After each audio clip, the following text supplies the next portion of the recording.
O único problema que Deus não pode resolver é o problema que você tenta esconder.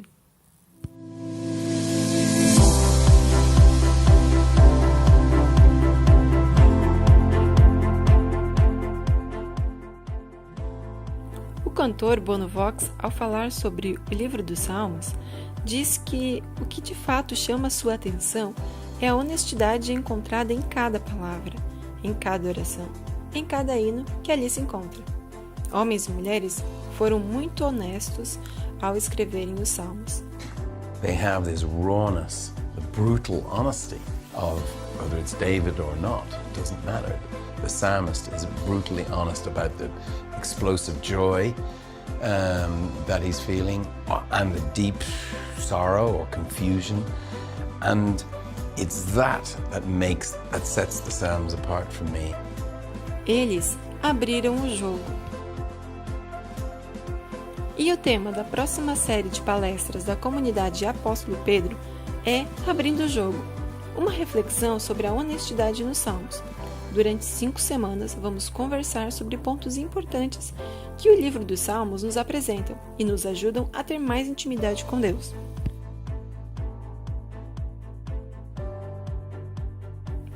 Expressando sentimentos, admitindo erros, sentindo medo, buscando forças, entregando-se a Deus.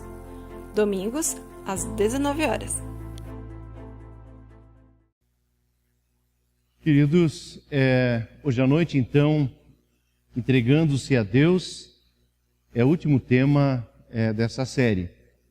Eu fico impressionado como sempre de novo a gente vai sendo envolvido por essas séries e eu tenho a impressão que já dá saudade, mas certamente Deus já tem algo preparado para nós. Aliás, no final, bem no finalzinho ainda, se vocês puderem ficar até o final do culto, assim, ainda vai ter o lançamento da próxima série.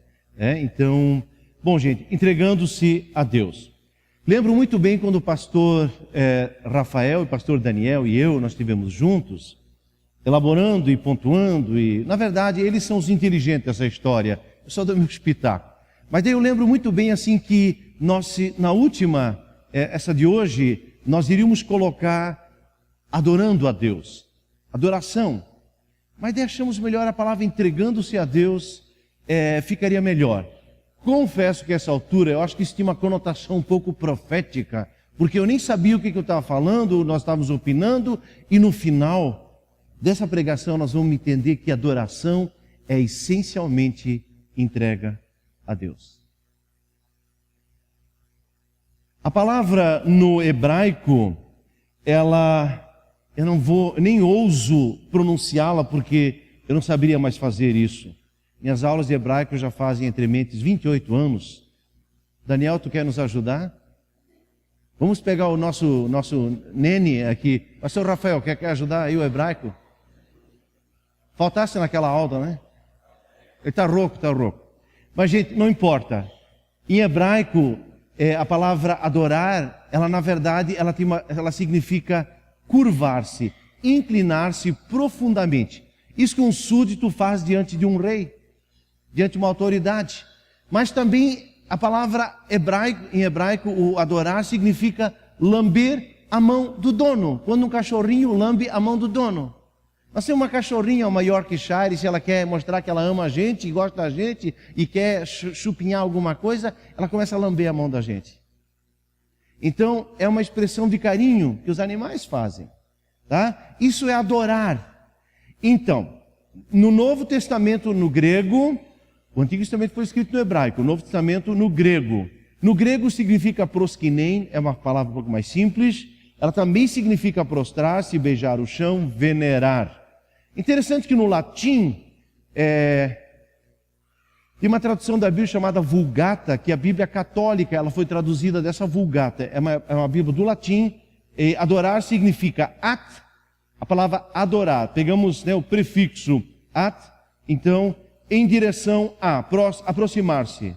Or, de orar, a palavra or significa oris, que significa boca, palavra, aquele que fala alguma coisa.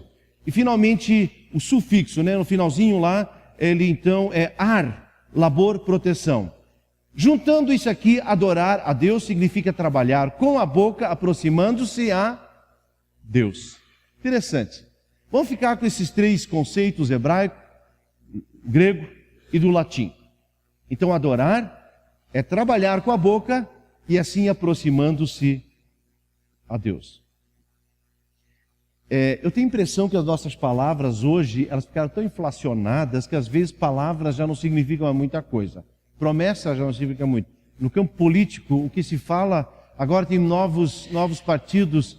Eu confesso que eu queria levar a sério, mas vocês entendem? Mas isso também às vezes a gente pode traduzir isso para educação, na área da saúde. Nós podemos fazer isso dos relacionamentos e de repente, prometeu tantas vezes.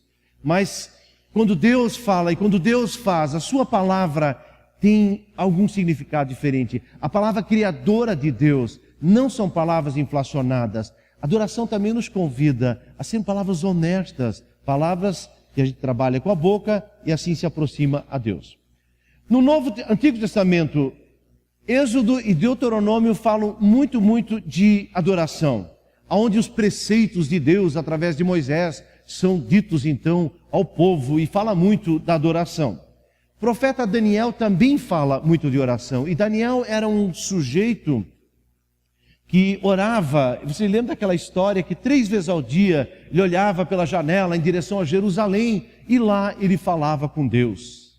E quando foi lá o teste também de se ajoelhar e adorar uma imagem, ele disse, não vou fazer isso. Os próprios amigos também foram testados, Senão a nossa adoração, ela é a Deus.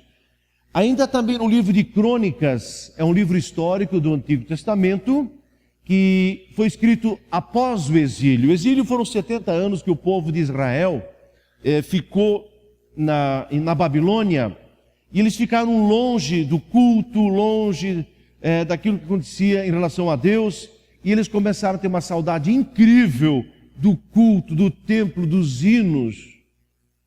Tem um salmo que fala assim, cante-nos, por favor, os hinos da terra de vocês.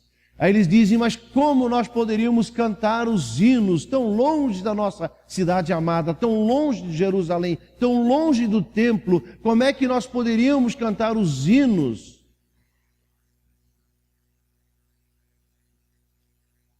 Do Novo Testamento, Mateus era um escriba e ele faz muitas menções do Antigo Testamento. Fica muito evidente o quanto a tradição do povo de Deus, a tradição de Israel, era de adoração. Isso também fica evidente no Evangelho de Mateus. Atos dos Apóstolos, quando a igreja se expande, ela sai de Jerusalém, ela sai de Israel e ela alcança as cidades, principais cidades. E haviam muitos judeus já espalhados pelo Império Romano. Fala-se que só em Roma havia mais ou menos 1 milhão de pessoas, e desse 1 milhão de pessoas, 50 mil eram judeus. Os judeus na época, lá da Babilônia, eles foram espalhados. Mas os judeus têm uma característica muito forte, porque no Antigo Testamento diz, fale para o teu filho, fale para o filho do teu filho, e vai dizendo, diga as grandes coisas que o Senhor fez. Diga para eles, fale do Deus de Israel, de Isaac e Jacó, que Deus se revelou. Fale como? Fale sempre, fale caminhando, fale deitado, fale de pé, fala de inculcar. Essa palavra, ela parece estranha, mas inculcar é imprimir numa rocha. Como imprimir numa rocha? Assim você deve imprimir a palavra de Deus no coração das crianças. Ensina a criança o caminho que deve andar, e quando for velho não se desviará dele. Então Israel, o povo espalhado por aquele mundo, eles tinham a sua fé em Deus. Mas também foi um ponto de encontro depois, a partir dos apóstolos, quando eles achavam os judeus nas sinagogas. Em Damasco tinha 17 sinagogas, que são pequenos centros de adoração dos israelitas. Lá Paulo ia lá, lia o texto e dizia, olha, mas isso aqui está falando de Jesus. Ele já veio, ele morreu, ressuscitou, ele vive, o Espírito dele, ele está entre nós. Aí com sinais e prodígios, as pessoas iam acreditando. Então, gente, havia adoração sim, do povo de Deus e a partir do cristianismo para dentro também do cristianismo. Em Apocalipse, é uma leitura interessante, mas se você ler só pelo prisma da adoração, como os 24 tronos, os anciãos se levantaram e começaram a dizer: grande, digno, fiel, único, digno de louvor, e os céus começam a adorar. Pessoal, que palavra é essa, adoração? Que palavra é essa? Eu pensei, uau, que privilégio falar de adoração. Vou para os Salmos. Só 4 vezes aparece lá adoração. E nem uma palavra assim significativa que eu estava procurando. Mas se eu agora pegar esse viés da entrega, de repente chego à conclusão que os salmos todos acabam sendo salmos de adoração. Por quê? Porque o salmista começa a sua crise, a sua raiva, a sua tristeza, a sua confissão, seu sentimento de vingança, e aí ele entra em crise, vai elaborando isso, e no final ele sempre diz: mas Senhor, eu continuo confiando em Ti, eu entrego o meu caminho a Ti, eu vou ficar firme contigo. Então, nesse sentido, cada salmo, ele praticamente acaba com entrega, que é adoração. Eu quero assim, só para dar um gostinho, o Salmo 8, por exemplo, do versículo 10 a 9, aliás, minto, 10 a 9, isso, eu olhei aqui, era 1 e o O, então parecia 10, e debaixo tinha um 9, então foi um lapso aqui. Eu já sou vô, eu posso fazer essas coisas. Tá? Eu tenho usado isso bastante como desculpa. Mas aqui diz assim, ó Senhor nosso Deus, a tua grandeza é vista no mundo inteiro, o louvor dado a ti chega até o céu e é cantado pelas crianças e pelas criancinhas de colo. Tu concluíste uma fortaleza para te proteger os teus inimigos, para acabar com todos os que o desafiam. Quando eu olho para o céu, que tu criaste, para a lua, para as estrelas que puseste nos seus lugares, que é um simples ser humano para que penses nele, que é um ser mortal para que te preocupes com ele. No entanto, fizeste ser humano inferior somente a ti mesmo e lhe deste a glória e a honra de um rei. Tu deste poder sobre tudo que criaste, tu puseste todas as coisas debaixo do domínio dele, as ovelhas, o gado, os animais selvagens também, os pássaros e os peixes e todos os seres que vivem no mar. Ó Senhor nosso Deus, a tua grandeza é vista no mundo inteiro. Isso aqui é adoração. Reconhecer que Deus está acima, que eu estou abaixo, eu me curvo diante dele. Eu só preciso dar mais um exemplo agora. O Salmo 139, versículos 11, diz assim: eu poderia pedir que a escuridão me escondesse e que em volta de mim a luz virasse noite. Mas isso não adiantaria nada, porque para ti a escuridão não é escura e a noite ela é tão clara como o dia. Aqueles que sentem na escuridão, para Deus, a escuridão não é escura. Tu não fazes diferença entre a luz e a escuridão. Tu criastes cada parte do meu corpo. Tu me formaste na barriga da minha mãe. Eu te louvo porque deves ser temido. Tudo o que fazes é maravilhoso. Eu sei disso muito bem. Tu viste quando os meus ossos estavam sendo feitos, quando eu estava sendo formado na barriga da minha mãe, crescendo ali em segredo. Tu me vistes antes de eu ter nascido. Os dias que me deste para viver foram escritos no teu livro quando ainda nenhum deles existia. Ó Deus, como é difícil entender os teus pensamentos, e eles são tantos. Se eu contasse, seriam mais que os grãos de areia. Quando acordo, ainda estou contigo. E aí continua, tá? Bom, gente, entrega. Salmo 84. Bom, o Salmo 84, vocês cantaram o Salmo, acho que sim. Aquela música de abertura, tá? Que é melhor ficar um dia nos teus átrios do que 1000 dias vivendo longe de ti. Mas, gente, vamos agora ao que interessa. Em Gênesis 22, 5. Aliás, se você tem dificuldade em entender uma palavra da Bíblia, tente pegá-la uma vez no seu contexto onde ela está inserida. E a primeira vez que aparece a palavra adoração é em Gênesis 22, versículo 5. Eu vou contar essa história para vocês. Abraão era um carinha que Deus chamou lá da cidade de Ur e disse: Abraão, sai da tua terra. Para onde, Senhor? Eu vou mostrar a terra onde tu vais ficar. E lá eu quero fazer de ti uma grande, grande, grande nação. Você vai ter filhos, netos e muitos outros, e você vai formar um grande povo. Ele saiu de lá, levou 25 anos. A patroa já estava com 90, ele já estava com 100 anos. E um dia veio uma turminha, uma comitiva divina e disse: Abraão, ano que vem você vai ser pai. Aí a Sara estava na tenda, as casas não tinham paredes, era só de tenda. E ela ouviu e ela: eu vou ser mãe com 90 anos, estou fora. Aí o anjo ouviu isso e: por que a Sara está rindo? Eu não ri, ainda mentiu. E aí Deus diz através daquele homem, aquele anjo: Sara, daqui a um ano você vai ter um bebê.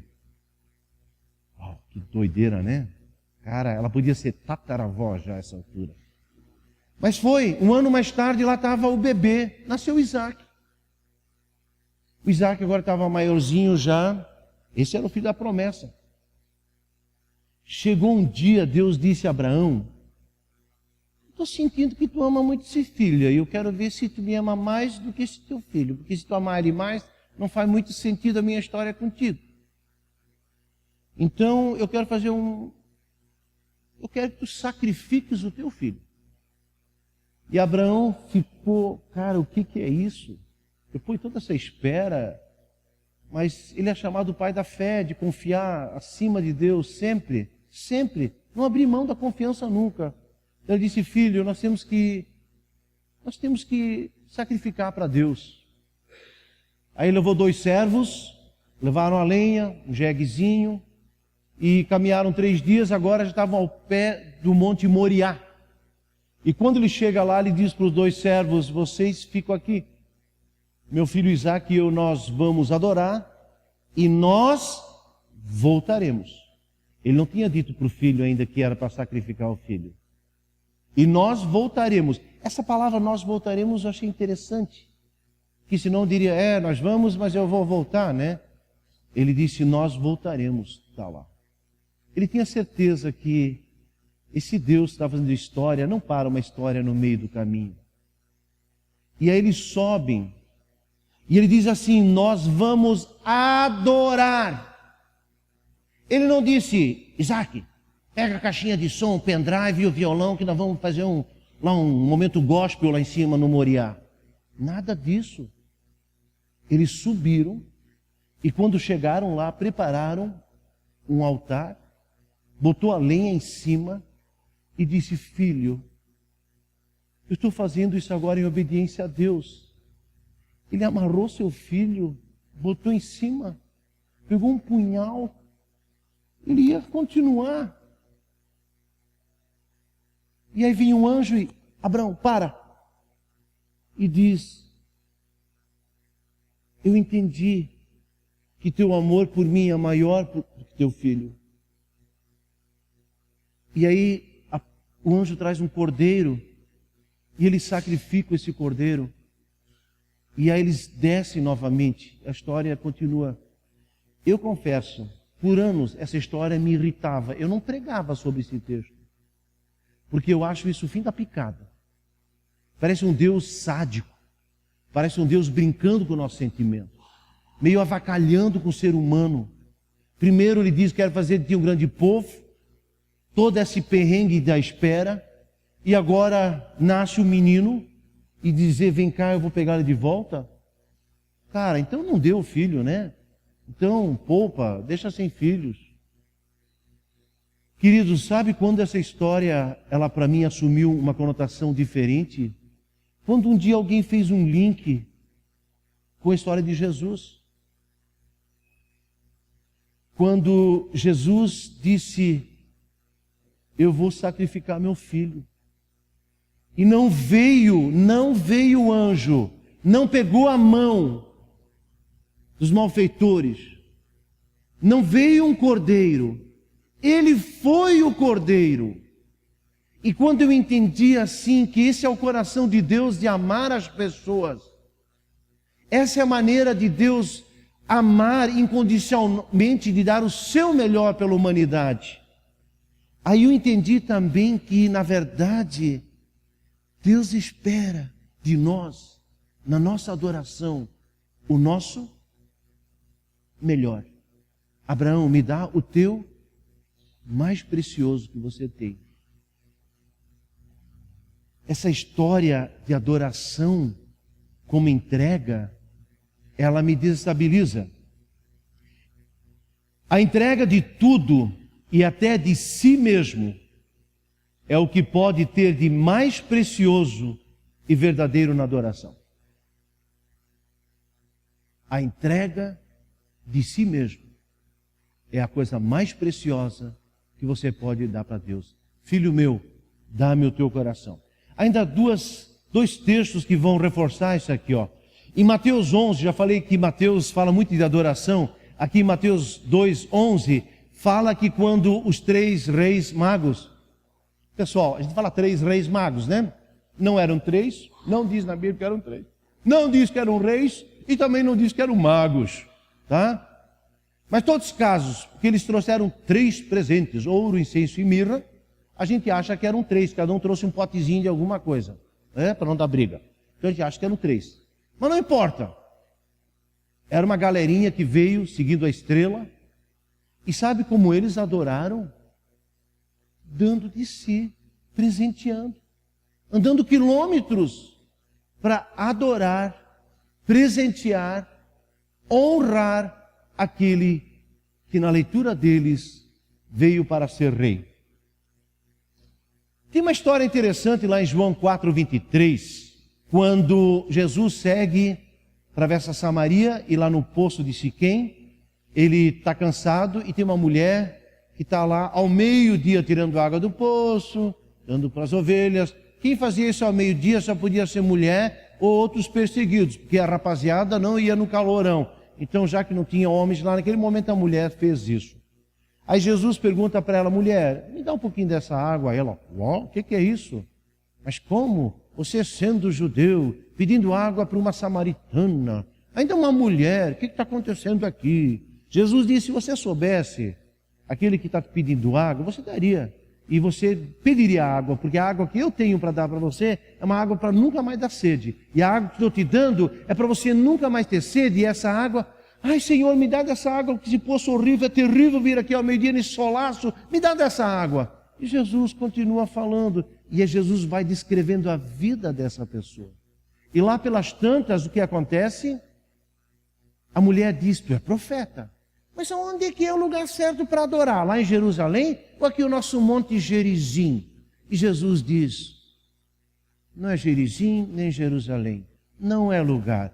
Os verdadeiros adoradores que Deus procura é o quê? Aqueles que me adoram em espírito e em verdade. Sabe o que Deus quer que a gente entregue? O nosso espírito. Aqui é a nossa cachola, nosso pensamento, aquilo que é o nosso raciocínio, nossas escolhas, nossas metas, nossas conversas. Mas como? Em verdade, honestidade. Pessoal, nós fazemos joguinhos com Deus o tempo todo, nós jogamos videogame com Ele. Game over, ganhei Deus. A gente faz isso o tempo todo. A gente pede quando está mal, quando está bem a gente esquece. O tempo todo nós fazemos isso. Sabe o que Deus está querendo dizer? Vamos parar de jogar videogame? Me entrega teu espírito, a tua vontade, as suas escolhas. Deixa eu fazer isso por ti, confia em mim. Entrega. Gente, adoração. É ter condições de, Senhor, eu estou entregando a minha esposa, meu esposo. E também entregar, esses dias eu falei já, entregar e soltar também. Para de ficar no estica, puxa, né, aquela coisa, Deus pega, puxa de volta, mas cuidado, vou ter que dar uma controlada. Entrega. E Deus não é um cara que vai detonar nossa felicidade, mas a adoração é realmente dizer, Senhor, é teu, eu estou cansado, essa coisa toda, ficar pensando o tempo, é muito estresse, em espírito e em verdade. E para finalizar, tem uma história muito interessante em Lucas 7. Jesus estava com alguns discípulos na casa de Simão, o leproso. E aconteceu que, lá na casa de Simão, o leproso, já tinha uma história, lepra, uma pessoa já. Jesus estava lá, Jesus fazia isso. Jesus ia nos lugares mais inusitados. Ele não tinha medo de se contagiar. Só que nesse ambiente diferente, veio uma mulher, essa veio de uma maneira muito inadequada. Uma ex-prostituta, uma mulher que tem um passado complicado. Ela vem, entra com um frasquinho de perfume, quebra o perfume, começa a jogar o perfume na cabeça de Jesus, depois dos pés, ela se ajoelha, pega o cabelão dela e começa a secar os pés de Jesus e fica beijando os pés de Jesus. A moçada fica muito... Cara, isso aqui está estranho, essa cena. Eu acharia muito estranho também, cá entre nós. E aí o Simão diz, mas Senhor, essa mulher está te incomodando. E Jesus diz, Simão, eu entrei aqui na tua casa, tu não me beijaste. A mulher está beijando até agora ainda. Eu entrei na tua casa, tu não me lavastes os pés. Ela está agora ainda limpando meus pés. Eu entrei na tua casa, tu não me ungiste, tu não me destes água. O que essa mulher está fazendo? Esse esbanjamento. Isso ela está fazendo de maneira que aos olhos de Deus tem um valor todo significativo. Porque esse perfume era de 300 denários. Um denário é um dinheiro, dinheiro. Essa é a mesma origem. E um dinheiro era o valor que você pagava um diarista, uma diarista. Era o serviço de um dia de trabalho. Multiplica um dia de trabalho que uma diarista, um cara que trabalha durante o dia ganha, multiplique por 300, tirando os finais de semana, isso é praticamente um ano de trabalho. Ela comprou um perfume de um ano de trabalho, foi lá, besuntou os pés de Jesus. E Jesus diz o seguinte, esse gesto de amor seguiu como testemunho por toda a cristandade até os dias de hoje. Ela fez o que pôde. Adoração. Ela fez o que pôde. Queridos, nosso louvor e nossa adoração aqui na igreja, através da música, é apenas uma maneira de adorarmos. Vocês estão entendendo? O fato de cantarmos aqui pode ser adoração. Mas a adoração, ela acontece dentro de nós, no nosso coração. A nossa entrega, o nosso abrir mão de nós mesmos, nós nos curvarmos, nós beijarmos as mãos de Jesus e de Deus. Jesus, eu te amo. Esse compromisso, eu vou usar essa comparação, como um cachorrinho tem. Vocês têm um cachorrinho de estimação? Esses bichinhos seguem a gente o tempo todo. É esse amor, isso é adorar o nosso Senhor. Senhor, eu não abro mão de Ti. Que venha tudo errado na minha vida, não abro mão de Ti, Senhor. Beijar, fazer o que eu posso, entregar a minha vida, a vida da minha esposa, dos meus filhos, genro, nora, nossa netinha. Senhor, é Teu, a minha empresa, meu carro, o meu futuro, a minha saúde. Entregar. O amor, quase chegando ao fim, como necessidade. Aqui eu me inspiro um pouquinho numa prédica de Hans-Peter Royer, que novamente ele cita C.S. Lewis. Ele diz que o amor e a adoração é uma coisa, quem adora é porque ama, e amar é a melhor maneira de adorar. E quando perguntaram para Jesus qual é o grande mandamento, Jesus não disse, eu sou o Senhor teu Deus, não terás outro Deus de me adorar, etc. Jesus disse, amarás o Senhor teu Deus de todo o coração, toda a alma e de todo o entendimento. Jesus, ele dá uma atualizada, essa adoração do Antigo Testamento é amar Deus de todo o coração, de toda a alma, de todo o entendimento. Interessante, adoração, amar, se prostrar, isso está muito próximo. E aí Hans-Peter Royer diz o seguinte, o amor como necessidade. Isso faz parte, quando nós somos amados. Uma criança, vocês já viram como ela é egoísta no seu amor? Ela quer ser amada. Ela precisa ser amada. Desde ser amamentada, depois trocada, e depois ela quer as coisinhas, ela quer a mamadeira, ela quer dormir no pai da mãe, ela ficar no meio do carro, ficar pegando o pai e a mãe, ela é um pouquinho egoísta, ela quer ficar grudex. Sabia que todos nós continuamos com essa carência afetiva? Cara, e quando uns dias assim, minha esposa está meio estranha, não diz que me ama, aí eu preciso perguntar, Kátia, tu me ama? Eu preciso ouvir. Tem aquele cara que disse, pois é, né, pastor?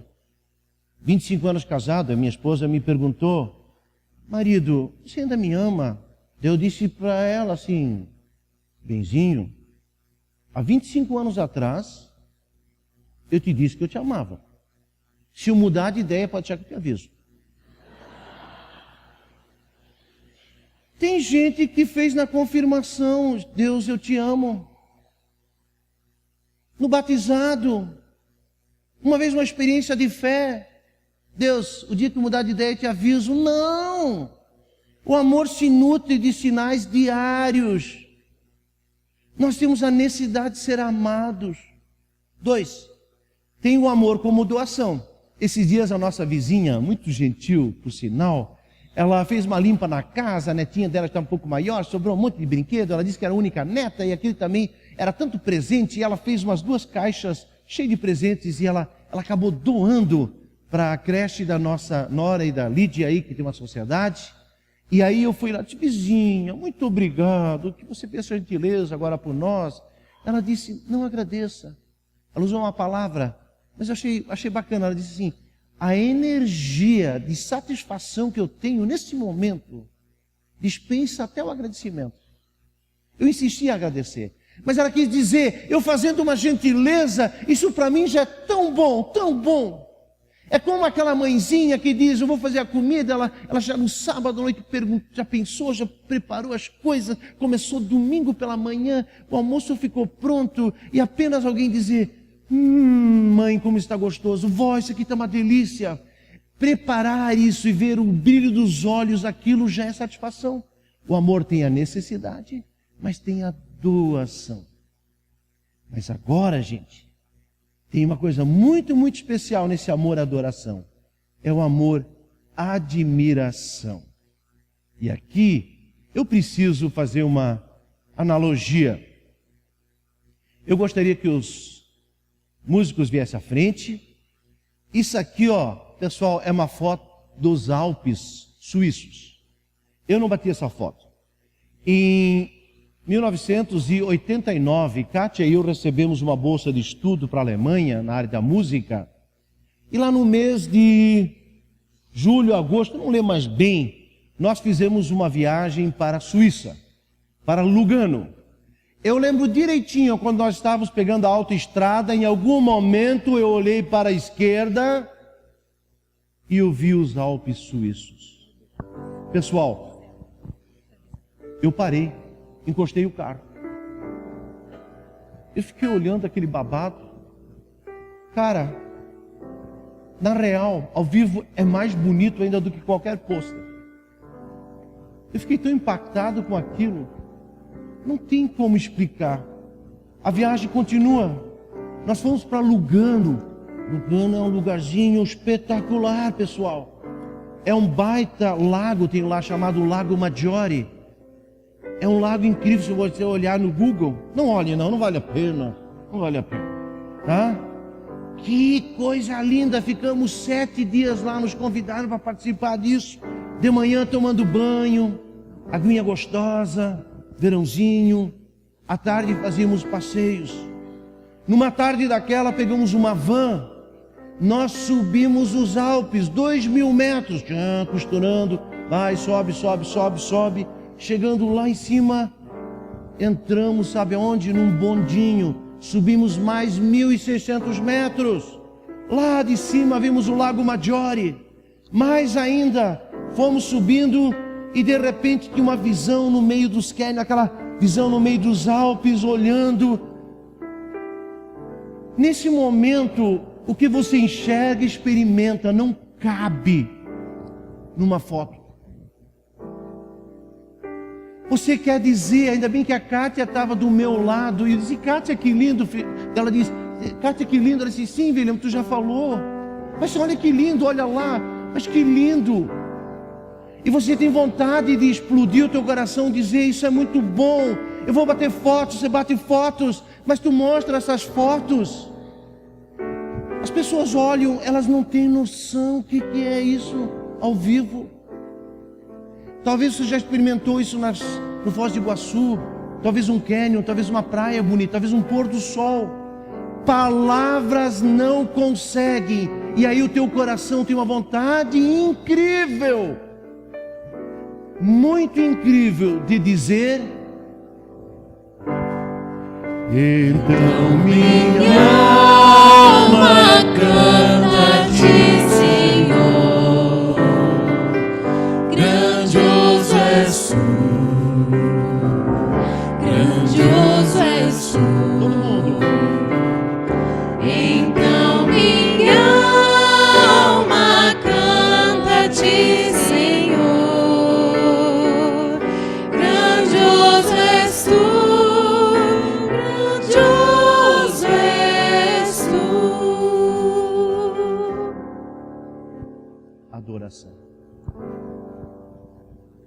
Vocês conseguem entender quando Paulo, então, de repente, esse cara foi apedrejado 3 vezes, esse cara foi dado como morto, açoitado. Quando ele diz: eu tenho a certeza de que nada pode nos separar do amor de Deus, nem a morte, nem a vida, nem os anjos, nem as outras autoridades ou poderes celestiais, nem o presente, nem o futuro, nem o mundo lá em cima, nem o mundo lá embaixo. Em todo o universo não há nada que possa nos separar do amor de Deus, que é o nosso, por meio de Cristo Jesus, o nosso Senhor. Adorar, queridos, é dizer o que Deus é. Deus é luz, Deus é amor, Deus é criador, Deus é soberano, Deus é poderoso, Deus é onisciente. Ele é o alfa, Ele é o ômega, Ele é o começo, Ele é o fim, Ele é tudo. Louvar é dizer o que Deus faz. Nós queremos agora adorar a Deus, é entregar o que eu tenho, o que eu sou, minhas preocupações. Vamos ficar em pé. Vamos cantar 2 músicas, faz parte da pregação ainda, e depois nós queremos orar.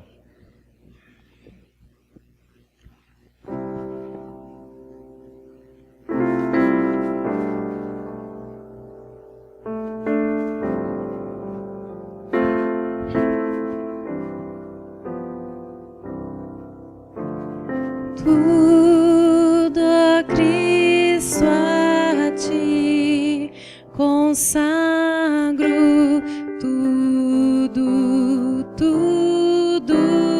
deixarei,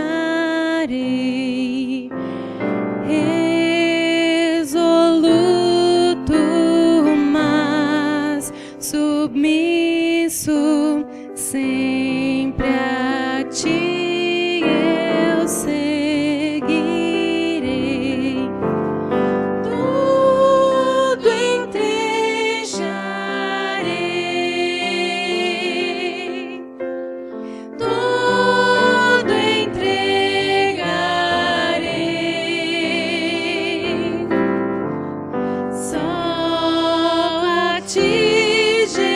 Jesus, bendito.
cidade do nosso Deus, seu santo monte. A alegria de toda a terra.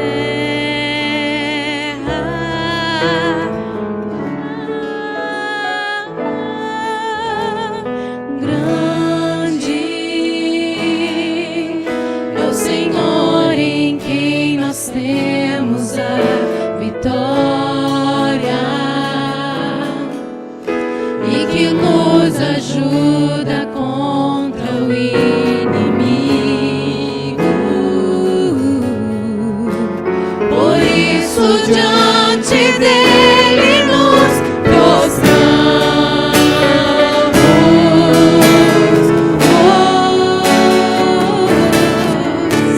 Queremos o teu nome engrandecer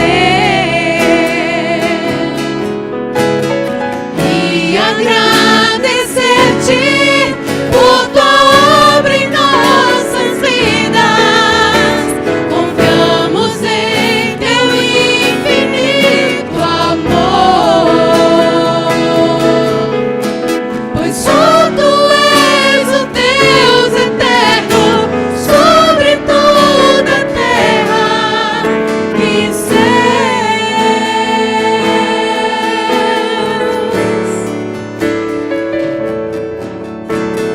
grande é o Senhor e muito digno de louvor. Na cidade do nosso Deus, seu santo monte, a alegria de toda a terra.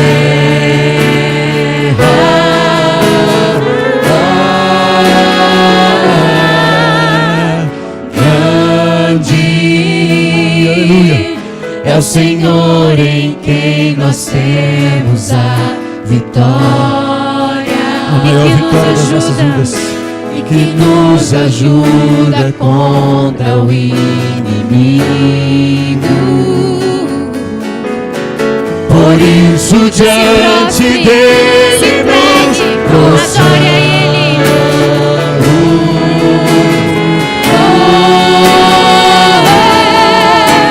queremos o teu nome engrandecer.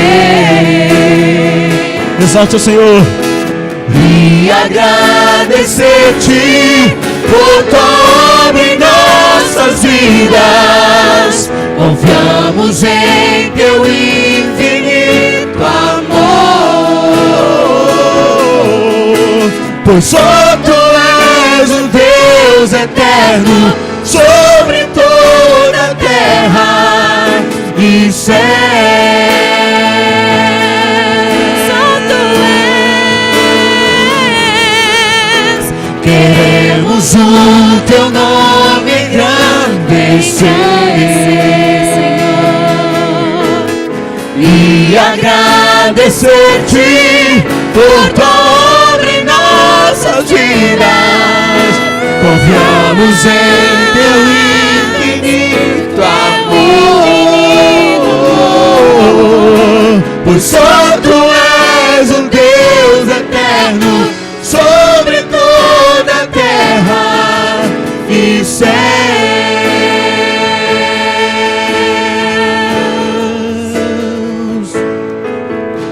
Pois só tu és o Deus eterno sobre